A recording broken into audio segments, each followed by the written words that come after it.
ചുമട് താങ്ങി ജീവിതത്തിന്റെ തെളിമ.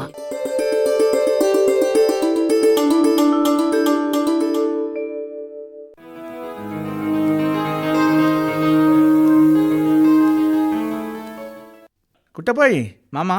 பிரகாஷ் சாருக்கு போக வேண்டிய அவசியம் இருக்கா? ഉറുതിയാക தெரியுமா?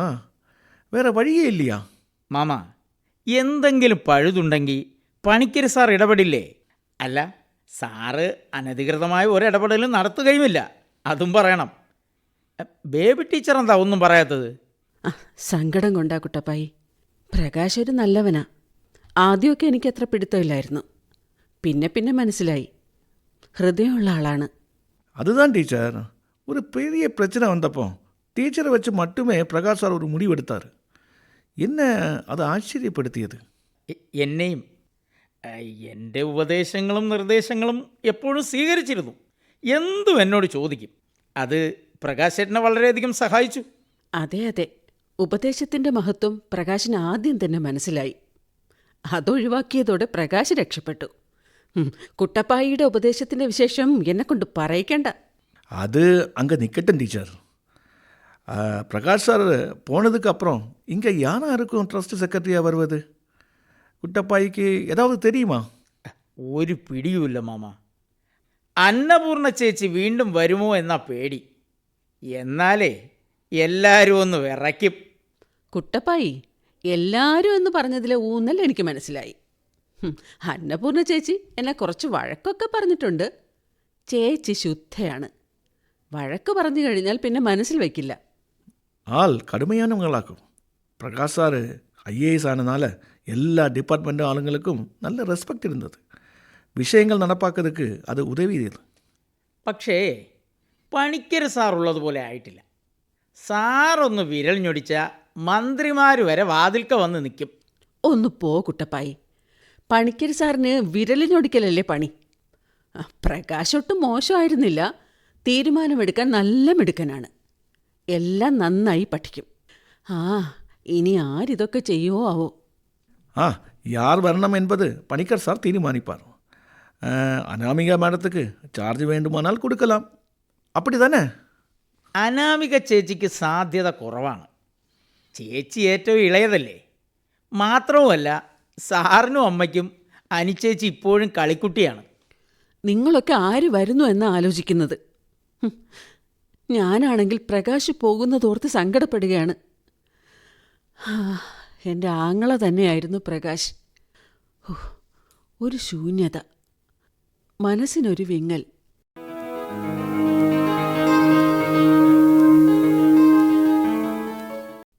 അനു, അപ്പോൾ അത് ഉറപ്പിച്ചു അല്ലേ? പ്രകാശിന് പോയേ മതിയാവൂ? അതെ ഫാദർ, പോയേ മതിയാവൂ. ഡെപ്യൂട്ടേഷൻ കാലാവധി കഴിഞ്ഞു. ദേ, പ്രകാശേട്ടൻ വരുന്നുണ്ട്. ഏട്ടാ, ടിക്കറ്റ് കിട്ടിയോ? കിട്ടി. നമസ്കാരം ഫാദർ. കാര്യങ്ങളൊക്കെ ഒന്ന് ഒതുക്കാനുണ്ടായിരുന്നു. ഒക്കെ കഴിഞ്ഞു. ഇപ്പോൾ ടിക്കറ്റും കിട്ടി. നാളെ പുറപ്പെടും. ഇത്ര പെട്ടെന്നോ? കഴിഞ്ഞ ആഴ്ച ഞാൻ നാട്ടിലില്ലാതെ പോയി. സങ്കടമായല്ലോ പ്രകാശ്. പ്രകാശേട്ടൻ ഡൽഹിയിലായാലും ഇവിടെ ആയാലും ഒപ്പം നിൽക്കാം. പക്ഷേ ഇവിടെയുള്ളപ്പോൾ നമുക്ക് ആ പഴയ കാലം തിരിച്ചു കിട്ടിയിരുന്നു. അത് നീ പറഞ്ഞത് ശരിയാ. സിവിൽ സർവീസിൻ്റെ ആലഭാരങ്ങളൊന്നും ഇല്ലാതെ എന്നോട് വഴക്ക് കൂടാനും കൂട്ടുകൂടാനൊക്കെ പറ്റിയിരുന്നു. ഞാനും അതൊക്കെ കണ്ട് ആസ്വദിച്ചിരുന്നു. പണിക്കര് സാറിൻ്റെ കുടുംബം പല കാരണങ്ങൾ കൊണ്ടും പ്രത്യേകതകളുള്ളതാ. പ്രകാശേട്ടൻ പണ്ടേ കുറച്ച് സീരിയസാ. സംസാരം കുറവ്, എന്നാൽ വളരെ സ്വീറ്റ്. പണ്ടൊക്കെ ഞാൻ ചേച്ചിമാരോടൊക്കെ ശാഠ്യം പിടിക്കും, വഴക്കാവും. എനിക്ക് തല്ല് കിട്ടുന്നാവുമ്പോൾ പ്രകാശേട്ടൻ എന്നെ വിളിച്ചുകൊണ്ട് പോവും. പിന്നെ വളർന്നപ്പോഴും എത്ര വട്ടം ഞാൻ പാകതയില്ലാതെ ചെന്ന് ചാടുന്ന പ്രശ്നങ്ങളിൽ നിന്ന് എന്നെ കരകയറ്റാൻ. അയ്യേ, എന്താനും ഇത് കൊച്ചുകുട്ടികളുടെ കൂട്ട്. നിനക്ക് വേണ്ടി ഇടപെടുന്നത് അത് ഞാനല്ലാതെ പിന്നെ ആരാണ്? സഹോദര സ്നേഹം ഭൂമിയിലെ ഏറ്റവും പ്രിയങ്കരമായ ഒന്നാണ്. അങ്ങനെയൊന്നില്ലാതാവുമ്പോഴേ നമ്മളതിൻ്റെ വില എത്രയായിരുന്നു എന്നറിയൂ. ഫാദർ, എനിക്ക് പ്രകാശേട്ടൻ വെറും ചേട്ടനല്ല. ഡൽഹിയിലുണ്ടായിരിക്കുമ്പോൾ വേണമെങ്കിൽ എന്നെ എങ്ങനെയൊക്കെ നിയന്ത്രിക്കാമായിരുന്നു. എഴുത്തുകാരിയാണ് ഞാനെന്ന് എന്നോട് ആദ്യം പറഞ്ഞത് പ്രകാശേട്ടനാണ്. എൻ്റെ സ്വാതന്ത്ര്യം പ്രകാശേട്ടൻ്റെ നന്മ കൊണ്ട് കിട്ടിയതാണ്. അനു, നീ എന്നെ സെൻറ്റിമെൻ്റലാക്കല്ലേ. എൻ്റെ കണ്ണ് നിറയുന്നു. ഫാദർ, ഇവളുടെ ചേട്ടനാണ് എന്നതിൻ്റെ പേരിൽ ഞാൻ എവിടെയൊക്കെ തലയുയർത്തി നിന്നിട്ടുണ്ട്. ഇപ്പോഴും എൻ്റെ രണ്ടാമത്തെ വിലാസം അതാണ്. ഒന്നാമത്തേത് പണിക്കര് സാറിൻ്റെ മകൻ എന്നതാണ്. പിന്നെ വരൂ ഉദ്യോഗപ്പെരുമ. പ്രകാശ് എവിടെയും പോകുന്നില്ല എന്നാണ് എൻ്റെ തോന്നൽ. വീണ്ടും ഇവിടെ തന്നെ വരുമെന്ന് എനിക്കറിയാം. ഇവിടെ കോളേജിൽ ചേരേണ്ടിയിരുന്നില്ല. ഡൽഹിയിൽ പ്രകാശേട്ടൻ്റെ തണലിൽ വിലസി നടക്കായിരുന്നു. നീ ഇടയ്ക്കിടെ അങ്ങോട്ട് പോരെ. ഫാദർ, തൽക്കാലം റെക്കോർഡ്സ് എല്ലാം ഇവിടെ ഏൽപ്പിക്കും. അച്ഛൻ ഒരു ഡിസിഷൻ എടുക്കും വരെ. ഉടൻ വരും തീരുമാനം. അനു, നീ ഇവിടെ വന്നിരിക്കേ എൻ്റെ അടുത്ത്.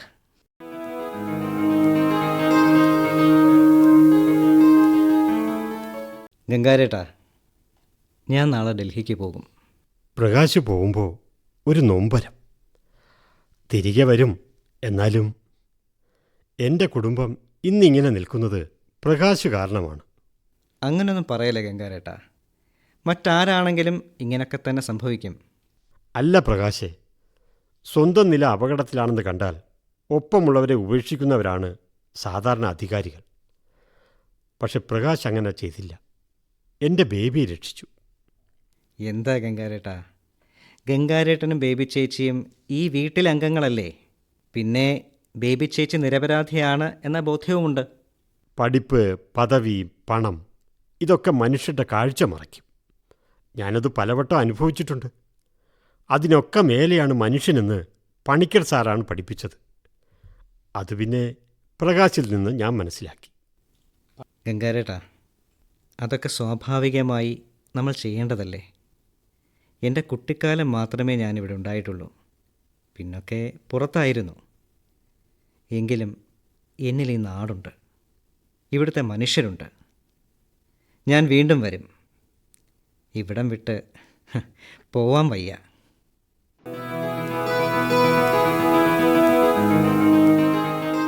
ഇപ്പോൾ കേട്ടത് ചുമട് താങ്ങി ജീവിതത്തിന്റെ തെളിമ. രചന ശ്രീകുമാർ മുഖത്തല. ശബ്ദം നൽകിയവർ P A Biju, M Sivakumar, Santhosh Thirumala, Sandeep Suresh, Sevil Jihan, Sushama Anil, Biju Kalluvathukkal.